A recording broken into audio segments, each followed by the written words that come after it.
बिस्मिल्लाहिर्रहमानिर्रहीम। तलबा तालिबात अस्सलाम वालेकुम। आज का लेक्चर फेडरल बोर्ड के तलबा और तालिबात के लिए है जो 10वीं जमात में तालीम हासिल कर रहे हैं और उर्दू की किताब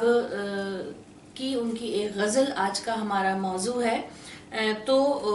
हम अपने मौजू की तरफ आते हैं। हम आज हसरत मोहानी शायर हैं और हसरत मोहानी की गज़ल पढ़ेंगे। ये गज़ल जिन तलबा और तालिबात को भी इस बोर्ड के और इस क्लास के अलावा किसी और ने भी ये गज़ल पढ़नी हो, क्योंकि ये गज़ल मुख्तलिफ निसाबों का हिस्सा है, तो वो इस लेक्चर से ज़रूर फ़ायदा उठा सकते हैं। हसरत मोहानी के बारे में, क्योंकि जब आप गज़ल की तशरीह करते हैं, अशार की तशरीह करते हैं, तो मुख्तसर तौर पर शायर का तारुफ आपको दरकार होता है। लिहाजा हसरत मोहानी के हवाले से अगर हम बात करें तो इस किताब में भी मुख्तसर तौर पे शायर का हमें तारुफ नज़र आ रहा है। शायर का तारुफ हमें दिया गया है जिसमें उनका नाम बताया गया है। पहले तो हसरत मोहानी की तारीख़ पैदाइश है 1875 और उनकी तारीख़ वफ़ात है 1951। 1951 को आपकी वफ़ात हुई। आप का मुकम्मल नाम सैयद फजलुल हसन था। हसरत आपका तखल्लुस था और मोहानी आप इस वजह से कहलाए क्योंकि आप यूपी के कस्बे मोहान में पैदा हुए थे और उसकी निस्बत से आपको मोहानी कहा गया। आपने अलीगढ़ कॉलेज से MA किया और उसके बाद कुछ अरसे के बाद जो है आप अदबी रिसाला उर्दू मौला निकालते रहे, लेकिन उस रिसाले में उनकी बाग़ियाना तहरीरों की वजह से अंग्रेज़ हुकूमत ने उन्हें कैद कर दिया और वो काफ़ी अरसे तक कैद रहे। हसरत मोहानी तहरीक आज़ादी के एक अहम रहनुमा थे, रुकन थे। बरतानवी साम्राज्य की मुखालिफत की वजह से उन्हें कई मुश्किलात का सामना था और जिस तरह से कैद की बात है तो ये कैद भी उसी हुकूमत की वजह से आपको भुगतना पड़ी। कैद बामुशक्क़त थी, तो बामुशक्क़त कैद जो है वो इंतहाई सख्त और तकलीफ़ देह होती है। रोज़ाना उनको 1 मन गेहूँ दस्ती चक्की पर पीसना पड़ता था। रोज़ाना 1 मन गेहूँ का पीसना किसी ऐसे आदमी के लिए जो जिस्मानी मुशक्क़त का आदी ना हो, कलम से उसका ताल्लुक़ हो, तो उसके लिए वैसे ही ये मुशक्क़त जो है वो डबल हो जाती है। तो उस मुशक्क़त में भी हसरत जो है उन्होंने अपनी तहरीरों लिखने से वो बाज नहीं आए। उनका दिमाग, अगर वो उनका जिस्म मुशक्क़त कर रहा है तो दिमाग जो है वो उनका वो भी एक अलग ही मुशक्क़त कर रहा है और वो मज़ामीन भी लिखते रहे और वो शायरी भी करते रहे। उसी वक्त का उनका एक शेर है, उसी ज़माने की यादगार है, मश्क़ सुखन जारी चक्की की मुशक्क़त भी, एक तरफा तमाशा है हसरत की तबीयत भी। 1946 में मुस्लिम लीग के टिकट पर मजलिस कानून साज के रुकन मुंतखब हुए थे। क़याम पाकिस्तान के बाद वो भारत में ही मुकीम रहे और भारतीय पार्लियामेंट में हमेशा मुसलमानों की नुमाइंदगी की और कलमा हक अदा करते रहे। हसरत मोहानी बुनियादी तौर पर गज़ल के शायर हैं। आपका जो गज़ल का एक प्योर गज़ल का मौजू है, उसी पे ही आपकी शायरी जो है वो, जब आप गज़ल गो शायर बने, जब आपने गज़लें कहीं तो आपने उसी मौजू पे तबा आजमाई की। इसीलिए आपको रईसुल मुतगज़्ज़लीन का भी लक़ब हासिल है। आप इश्क और आशिकी के जज्बात उनकी गज़ल में बहुत नुमायां हैं और उनका बुनियादी अंसर तगज़्ज़ुल ही है। यहाँ पे भी यही बात कही जा रही है किताब में। हसरत मोहानी जो हैं उनके गज़ल में उनकी ज़ुबान और बयान की बारीकियां हैं। उनके दीवान की अगर बात की जाए तो उनकी तसानीफ में नुकाते सुखन बहुत अहम है, जिसका हवाला आप दे सकते हैं इंतखाब सुखन, मुशाहिदात जिंदा। जिस वक्त ये वो जब की बात है जब वो जिंदा यानी कैद में थे, उस वक्त जो उनके मुशाहिदात थे, उस वक्त जो उनका एक्सपीरियंस था वो उन्होंने रकम किया। कुल्लियात हसरत मोहानी और इंतखाब उर्दू मौला जो है वो यहाँ पे शामिल है। अब हम, ये था इनका मुख्तसर सा तारुफ। जब आप तशरीह करते हैं तो कोई शेर है आपको दिया गया, उसके बाद आपने शायर का नाम लिखना होता है, फिर उसके बाद آپ نے 2-3 لائنوں میں آپ نے شاعر کا مختصر سا تعارف بیان کرنا ہے. جو شعر آپ کو دیا گیا ہے اس میں مشکل الفاظ جو بھی ہیں آپ نے اس کے معنی لکھنے ہیں ہیڈنگ لکھ کے, اور اس کے بعد آپ نے شعر میں جو خاص میسج ہے وہ مفہوم لکھ کے آپ نے وہ میسج ایک لائن میں لکھنا ہوتا ہے, شعر کا مفہوم. اس کے بعد آپ نے تشریح لکھنی ہے اور مماثل شعر آپ نے دینا ہے. فیڈرل بورڈ 10ویں جماعت کے طلباء و طالبات کے لیے جو ان کی کتاب میں غزل دی گئی ہے وہ ہے صفحہ نمبر 148 پہ 148 پہ حسرت موہانی کی غزل ہے, اور اس کے 5 اشعار اس غزل کے آپ کو آپ کے سلیبس کا حصہ ہے. تو یہ غزل جو ہے جو حسرت کا موضوع رہا ہے, یہ غزل اس موضوع سے بالکل ہٹ کے ہے. غزل کا موضوع آپ بھی جانتے ہیں کہ عشق مجازی ہوتا ہے, لیکن یہ غزل جو ہے وہ عشق حقیقی سے اس کا تعلق ہے, اور اس غزل میں عشق حقیقی کی جو اہمیت ہے اور جو اس کی محبت ہے وہ بیان کی گئی ہے. پہلا شعر ہے اس کا, مصیبت بھی راحت فضا ہو گئی ہے, تیری آرزو رہنما ہو گئی ہے. پہلے مصرے میں تو شروعات کی ہے انہوں نے عشق مجازی سے, لیکن اس کے بعد پوری کی پوری غزل جو ہے وہ عشق حقیقی کے گرد گھومتی ہے. لیکن ہم اس پہلے شعر کو عشق حقیقی اور عشق مجازی دونوں کے پیرائے میں دیکھتے ہیں. تو اگر عشق مجازی پہ پہلا مصرع دیکھیں تو جس کو ہم چاہتے ہیں, جو ہمارا محبوب ہوتا ہے,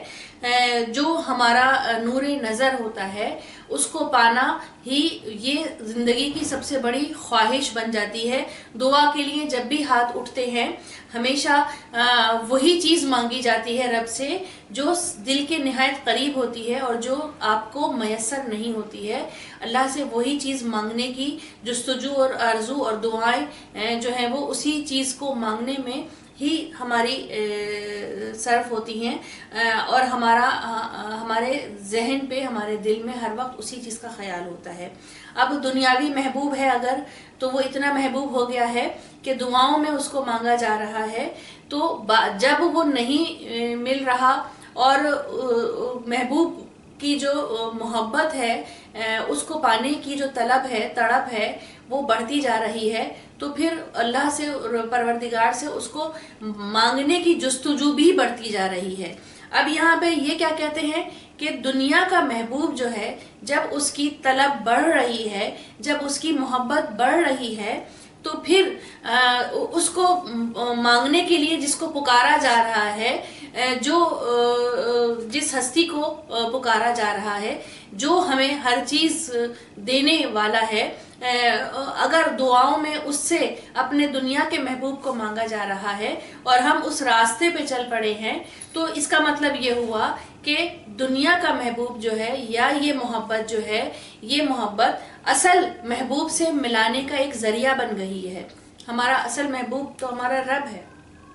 جس نے اپنے دل میں اپنے رب کو بسا لیا, اس نے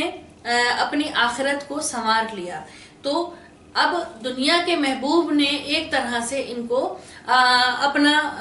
جو اصل محبوب ہے اس تک پہنچنے کا راستہ دکھا دیا, اور بار بار جب دعا کے لیے ہاتھ اٹھا رہے ہیں تو مخاطب تو اپنے رب کو کر رہے ہیں, اپنے رب کو ہی اپنا, پھر یہ وہ رشتہ ایک جڑ گیا ہے دعا مانگنے سے کہ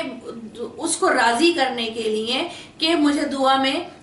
میری من پسند چیز مل جائے, میں جو دعا مانگ رہا ہوں وہ مجھے مل جائے, تو اپنے رب کو راضی کیا جا رہا ہے. اور جب وہ راضی ہو جائے گا تو پھر دنیا کا محبوب کی کیا حیثیت ہے جس کو اس کا اپنا عشق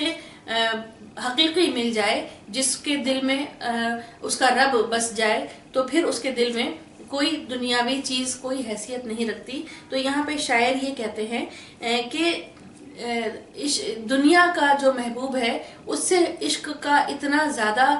जो इन्होंने ये रास्ता इख्तियार किया है उसको पाने के लिए जिसको पुकारा है, असल महबूब तो वो है, और उसकी राह पे निकल गए। तेरी आरजू रहनुमा बन गई है कि दुनिया के महबूब की जो आरजू है वो असल राह तो वही थी, उस आरजू ने उस राह पे डाल दिया। तो ये तो मोहब्बत मेरे लिए एक रहनुमा की सूरत बन गई है। महबूब तो मुझे ये भी है, लेकिन जो असल मेरा रब है, मेरा महबूब है, असल जो मुझे जिसको चाहना था, इस दुनियावी महबूब ने मुझे उसकी पहचान करा दी। तो महबूब तो ये हस्ती भी है, लेकिन जो शुक्र अदा कर रहे हैं वो ये कर रहे हैं कि इस इश्क मजाजी ने मुझे इश्क हकीकी का रास्ता दिखा दिया। अच्छा जी, और इसको हम अगर प्योर इश्क हकीकी में देखें तो ये अपने रब से ही मुखातिब हैं कि मुसीबत जिसको ये लुत्फ मिलने लगे, मुसीबत भी राहत फिजा हो गई है। जिसको मुसीबत में यानी जिसको इश्क के रास्ते में, जिसको रब के रास्ते में, जिसको तकवे के रास्ते में मुसीबतें मिलती हैं, जो जितना ज़्यादा मुसीबत में गिरफ्तार होता है और फिर वो उसको खुश होके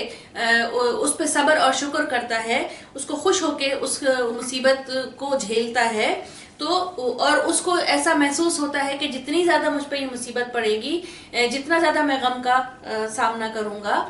मेरा दर्जा उतना ही बुलंद होगा, मेरा रब उससे उतना ही राज़ी होगा। क्योंकि अगर मुसीबत है तो यकीनन ये रब की आजमाइश है और मैं इसमें पूरा उतरना चाहता हूँ ताकि वो मुझसे खुश रहे, राज़ी रहे। महबूब को राज़ी करने का ये एक ज़रिया है कि उसकी तरफ से दी गई मुसीबतें, तकलीफ़ें और परेशानियों में राज़ी रहें, यानी रब की रज़ा में ही जो है वो हम खुश रहने की और राज़ी रहने की कोशिश करें। तो कितनी ही बड़ी इससे बड़ी मुसीबत आ जाए, फिर वो मुसीबत कोई मायने नहीं रखती, क्योंकि जिसने इस हकीकत को समझ लिया कि इस दुनिया की कोई हैसियत नहीं है, तो फिर जब दुनिया ही की कोई हैसियत नहीं रही तो फिर दुनिया की बड़ी से बड़ी मुसीबत भी छोटी मालूम होती है। क्योंकि उस शख्स ने वो उस मर्तबे को, उस मुकाम को, उस राहत को देख लिया है जो उसको हमेशा के लिए मिलने वाली है। तो थोड़ी सी मुसीबत झेलकर खुशी का इजहार करना, थोड़ी सी मुसीबत में रब का शुक्र अदा करना, ये तो उसके लिए कोई बात ही नहीं है। तेरी आरज़ू रहनुमा हो गई है, जिसको अल्लाह की रज़ा की ख्वाहिश हो जिसको, तो वही, और जो इस रास्ते पे चल गया हो, तो यही तो रहनुमाई है, यही तो सही रास्ता है, इसी रास्ते पे ही तो मंजिल है। भटकने का सवाल ही नहीं पैदा होता। जो अपने रब को राजी करने के लिए उस राह पे चलेगा वो नहीं भटक सकता। ठीक है, ये वो रास्ता है दियारे वफा का जहां बादे सरसर सबा हो गई है। दियारे वफा, वफा की ऐसी जगह, ये दियारे वफा है। वफा वो कर रहा है जो कि मोहब्बत कर रहा है, अपने अल्लाह से मोहब्बत कर रहा है, उसी को ही अपना महबूब बनाया हुआ है, उसी को ही अपना माबूद बनाया हुआ है, उसी को ही राजी करना है, उसी की मर्जी के मुताबिक जिंदगी गुजारनी है, उसी के बताए हुए रास्ते और तरीके पे चलना है। तो ये वही रास्ता है, वफा उसी से करनी है, इस्तिकामत रखनी है, दीन पे तकवा इख्तियार करना है, तो ही जो है वो हम जब इस रास्ते पे चलेंगे और हमें दुनिया में जो है वो जो भी परेशानियां, तकलीफें, मुसीबतें हमें झेलनी पड़ेंगी, जो भी हालात हो, जैसे भी हमें हालात देखने पड़े, हमें वो मुश्किल जो है वो आसानी में तब्दील होती भी नजर आएगी। हम परेशान नहीं होंगे। बादे सरसर का मतलब होता है तेज हवा के झोंके या आंधी झक्कड़, और वो सबा हो गई है। बाद कहते हैं हवा को, ऐसी हवाएं जो तेज चलती हैं, जिनके आगे कोई ठहर नहीं सकता, टिक नहीं सकता, वो हवाएं जो हैं वो,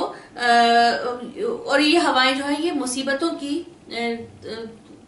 निशानदही कर रही हैं। मुसीबतों की जगह हमने बादे सरसर का यहाँ पे इस्तेमाल देखा है। अब सबा हो गई है, सबा सुबह की जो सुहानी हवा होती है धीमी धीमी चलती है, ठंडक होती है, खुनकी होती है उस हवा में, खुशबू होती है, ताजगी होती है उस हवा में, ओस होती है उस हवा में, तबीयत जो है वो फ्रेश हो जाती है, सेहत है उस हवा में। तो वो सुबह की जो ठंडी हवा है जिसका झोंका जो है वो तबीयत को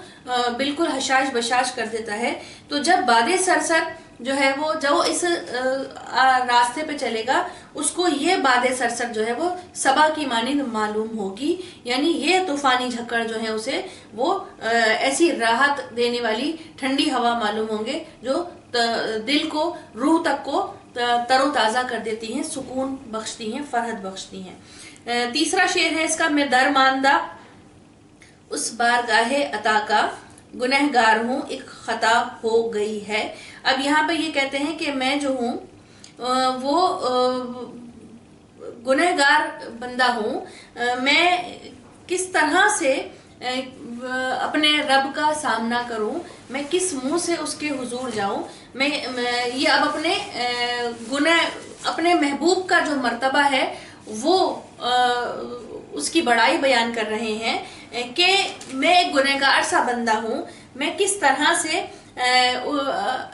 अपने रब की मोहब्बत में गिरफ्तार हूँ, ये कैसे मैं इजहार करूँ, क्योंकि कहाँ मेरा रब है और कहाँ मैं हकीर गुनहगार बंदा। अब ये महबूब और आशिक जो है ये उसके जो एक डिफरेंस है उसकी हैसियत का, ये उस पे अपनी बात करते हैं कि मेरी तो कोई हैसियत ही नहीं है, मैं तो एक हकीर बंदा हूँ जिसकी कोई हैसियत ही नहीं है इस ये कहने की भी कि मेरे दिल में, या मैं वो हक अदा नहीं कर सकता अपने रब की बंदगी का, कि मेरे दिल में रब की मोहब्बत जाग रही है, या मैं उसकी मोहब्बत में गिरफ्तार हूँ, या मैं जो हूँ वो अपने रब को राजी, ये भी नहीं कह सकते कि मैं अपने रब को राजी करने की कोशिश कर रहा हूँ या उसके बताए हुए तरीके पे चल रहा हूँ। हमें नहीं पता कि हमारी किस अमल से हमारा रब जो है वो राजी हो जाए। मतलब कि ये है कि हम इतने, ये यहाँ पे शायद निदामत का इजहार कर रहा है कि उसकी हैसियत ही क्या है कि जो वो अपने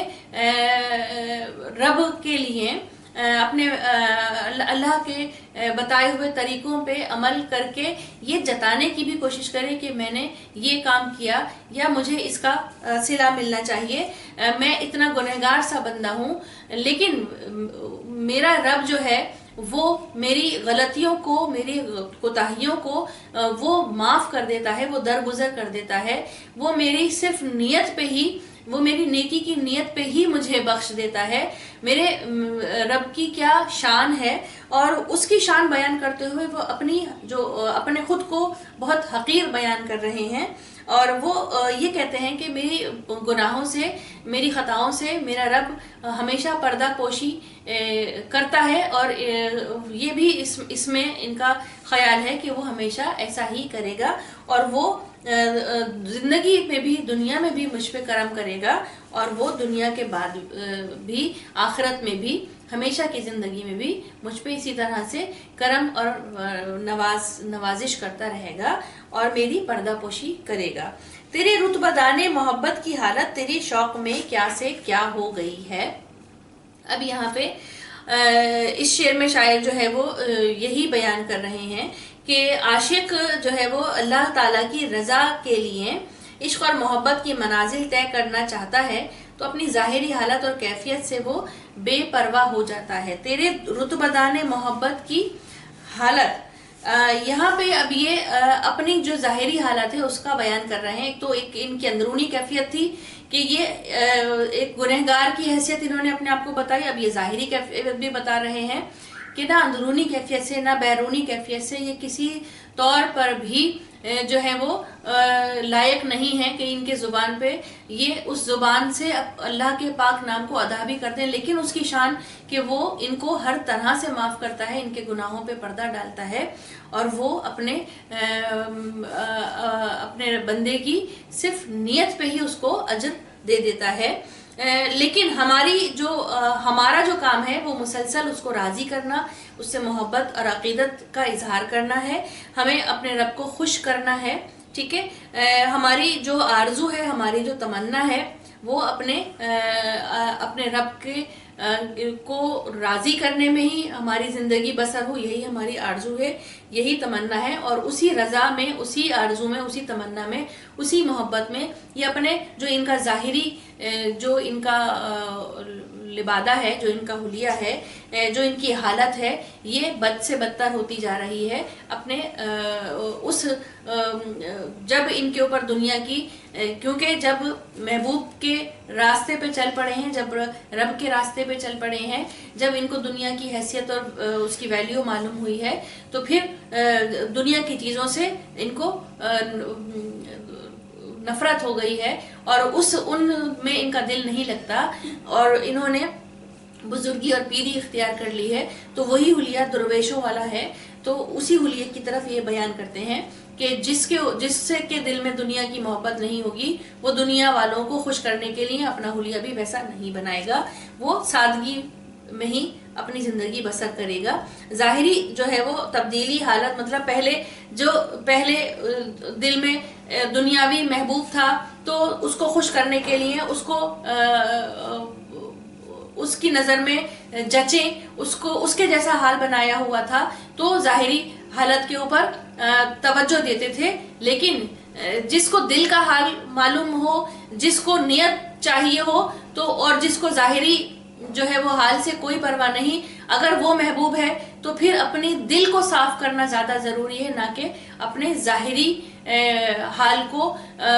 بنائے سنوارے رکھنا ضروری ہے۔ جتنا بنانا سنوارنا ہے وہ اپنے دل کو پاک کرو، جتنا بنانا سنوارنا ہے وہ اپنی روح کو تر و تازہ کرنا ہے، وہ روح کو پاک کرنا ہے۔ اندرونی پاکی، اندرونی نیت کی صفائی زیادہ ضروری ہے، نہ کہ باہر سے اپنے آپ کو چمکایا جائے، اندر سے اپنے آپ کو، اپنے محبوب کو راضی کرنا ہے، اپنے رب کو راضی کرنا ہے، اور اس تقوی کے راستے پہ چلنا ہے، تو پھر اپنے آپ کو اندر سے پالش کرنا ہوگا، ٹھیک ہے۔ پہنچ جائیں گے انتہا کو بھی حسرت، یہی شعر ہے ہمارا، پہنچ جائیں گے انتہا کو بھی حسرت جب اس راہ کی ابتدا ہو گئی ہے۔ یہ ہے مقطع، آخری شعر بھی ہے اس غزل کا، مقطع ہے، اس میں شاعر نے اپنا تخلص بیان کیا ہے۔ اب جو ہے ہدایت کے راستے پہ آ گئے ہیں، رب کے راستے پہ آ گئے ہیں، دنیا سے جو ہے وہ محبت ختم کر دی ہے، ترک کر دی ہے، کم کر دی ہے، اور اللہ کو راضی کرنا ہے، رب کو راضی کرنا ہے، خوشی جو ہے وہ رب کی رضا میں ہے۔ تو یہی راستہ ہے، یہی سب چاہیے اپنی آخرت کو سنوارنے کے لیے، اس کو بہتر کرنے کے لیے۔ تو پھر ابتدا کر دی ہے، اس راستے پہ چل گئے ہیں، صراط مستقیم پہ آ چکے ہیں، اب آہستہ آہستہ اس راستے پہ چلتے ہوئے، منزل تو ادھر ہی ہے، دوسری طرف ہے، اسی راستے پہ چلتے ہوئے راہ میں مشکلیں آئیں گی، راہ میں پریشانیاں آئیں گی، رکاوٹیں آئیں گی، جیسے بادیں سرسر چل رہی ہے، وہ سب راہ میں آپ کو روکیں گی، دوسرے راستے نکلیں گے، لیکن اسی راستے کو پکڑتے ہوئے چلنا ہے۔ ابتدا ہو گئی ہے، اب دیکھیں کہ اس کی انتہا کیا ہوتی ہے۔ اگر رب راضی رہے، اگر اللہ کی مہربانی رہے، تو اسی طرح سے جب اس نے بھٹکے ہوئے راستے سے اس راستے پر لا کے ڈال دیا ہے، تو پھر وہ اس پہ چلانا بھی اسی کا کام ہے، اور وہی ہماری مدد اور رہنمائی کرے گا۔ ہم پہنچ جائیں گے انتہا کو بھی، ابتدا اور انتہا یہ دو متضاد صنعت متضاد بھی، اس میں تضاد بھی آ گیا ہے کہ انتہا کا لفظ استعمال کیا اور اس کے بعد فوراً دوسرے مصرے میں ابتدا آ گئی، کہ ہم نے ابتدا تو کر دی ہے، اب ہم آگے انتہا کو ضرور پہنچیں گے۔ انتہا مطلب کہ اپنے تقوی کی بلندیوں پہ پہنچیں گے، جب اس وقت پہنچیں گے جب ہم اللہ کا دھیان ہماری طرف ہو، جب اس کو لگے کہ ہاں اس بندے نے میری عبادت میں اتنی پاکیزگی اختیار کر لی ہے، اتنا بلند مقام حاصل کر لیا ہے کہ اللہ کے محبوب بندوں میں شمار ہو جاؤں۔ تو ابھی جو ہے وہ ابتدا کی ہے، آگے محنت ہے، آگے سخت امتحانات ہیں، لیکن اس کے محبوب بندوں میں شمار ہونا، جب آپ کا نصب العین ہو، جب آپ کو یہی کرنا ہو، تو پھر ابتدا کی ہے، انتہا ضرور ہوگی۔ یہ حسرت موہانی کی کلیات حسرت موہانی سے ماخوذ ہے، اور امید ہے کہ اچھی طرح سے اشعار آپ کو سمجھ آ گئے ہوں گے. چھوٹی سی غزل تھی, اس کو آپ اس کے اشعار تحریر کیجئے. اس کے یہ پوری کی پوری غزل اور تمام اشعار جو ہیں وہ اس کے اہم ہیں, لیکن جو اس کا دوسرا تیسرا اور چوتھا شعر ہے, یہ بہت زیادہ آپ کے پاسٹ پیپرز میں آ چکا ہے, تو ان کو مارک کر لیجئے, ان کو اچھی طرح سے ان کی تشریح کیجئے گا, ورنہ تو یہ پوری غزل ہی آپ کے لیے اہم ہے, لیکن آپ اس کا دوسرا تیسرا اور چوتھا جو شعر ہے اس کو اچھی طرح سے آپ اپنے پاس نوٹ کیجئے. 10th کلاس فیڈرل بورڈ کے طلباء و طالبات, آپ اپنے نوٹس بنانے شروع کر دیجئے, اور ہر ٹاپک کے معروضی سوالات آپ خود بھی بنا سکتے ہیں, اور جو آپ کو دیے گئے ہیں وہ بھی آپ اپنے پاس نوٹ کیجئے اپنی نوٹ بک میں. جب آپ چیپٹر پڑھیں تو اس میں آپ مارک کرتے جائیے, اور وہ آپ اپنے نوٹ بک میں لکھتے جائیے. آپ کی خالی جگہ اور معروضی سوالات آپ کے اپنے بنائے ہوئے وہ آپ کی نوٹ بک میں شامل ہوتے رہیں گے, تو آپ کو ایکسٹرا کوئی محنت نہیں کرنی پڑے گی, اور صرف صحیح جواب لکھا کیجئے, آپشن نہیں لکھا کیجئے, تاکہ آپ کو سوال پڑھیں اور اس کا صرف آپ مختصر سا صحیح جواب پڑھ لیجئے, جو آپ کو ذہن نشین ہو جائیں گے. یہاں پر ہمارا یہ لیکچر ہم ختم کرتے ہیں. اب آپ دوسرے کسی ٹاپک کا انتظار کیجئے. اگر آپ کو کوئی ٹاپک پڑھنا ہو تو آپ ہمیں کامنٹ باکس میں وہ ٹاپک, اس کی کتاب کا نام, جس بورڈ اور جس کلاس کے آپ طالب علم ہیں آپ اس کا نام ضرور لکھیے, آپ ہمیں بتائیے, ہم ضرور آپ کے لیے سب سے پہلے جو آپ کو پڑھنا ہے وہ ٹاپک, اس کے اوپر لیکچر آپ کے ساتھ شیئر کریں گے. جب تک جو ہے آپ کو یہ جو غزل ہم نے پڑھائی ہے اس کے نوٹس بنائیے, اس کی تشریح کیجئے اور نئے لیکچر کا انتظار کیجئے. اب ہمیں اجازت دیجئے. اللہ حافظ.